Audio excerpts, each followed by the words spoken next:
12 দিনের মাথায় আবারও শুট আউট মালদায় গুলিবিদ্ধ কালিয়াচক 1 নম্বর ব্লকের নওদা যদুপুর তৃণমূলের অঞ্চল সভাপতি বকুল শেখ। ঘটনায় আহত আরও এক তৃণমূল কর্মী এশারউদ্দিন শেখ। রক্তাক্ত অবস্থায় তাদের দুজনকে মালদা মেডিকেল কলেজ হাসপাতালে নিয়ে আসা হয়েছে। জানা গেছে, আজ সকালে কালিয়াচকের নয়াবস্তি এলাকায় ড্রেন ও রাস্তার উদ্বোধন করতে গিয়েছিলেন অঞ্চল সভাপতি বকুল শেখ। অভিযোগ, ঠিক সেই সময় তৃণমূলেরই আরও এক গোষ্ঠী আগ্নেয়াস্ত্র নিয়ে তাদের উপর হামলা করে।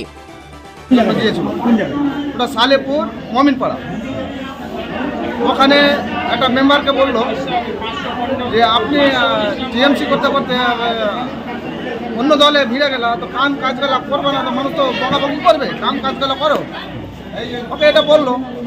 তারপরে এনারা ফিতা কাটার পরে ওরা প্রায় 15-16টা লোক গিয়ে মানে মারধর করতে লাগলো, গুলি চালাতে লাগলো, ইট দিয়ে মারতে লাগলো। কারা?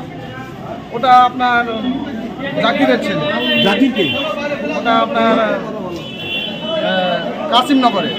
কি করে? ওরা মস্তানি পার। মানে কোনো দল করে জাকির? হ্যাঁ, না ওই এখন কোনো দলে নাই, কিন্তু কি ওই দল ভাঙার জন্য। তারপরে কি হলো? তারপরে তো মারামারি করতে করতে আমরা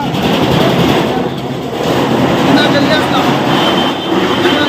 ডেট হয়ে গেছে, একটা ওখানে ডেট হয়ে গেছে। কি নাম যে মারা গেছে? নাম হাসা বলে। দুজন আহত, তাদের নাম কি? ওদের নাম একটা বকুল শেখ, একটা এশারউদ্দিন শেখ, অর্থাৎ রাজু।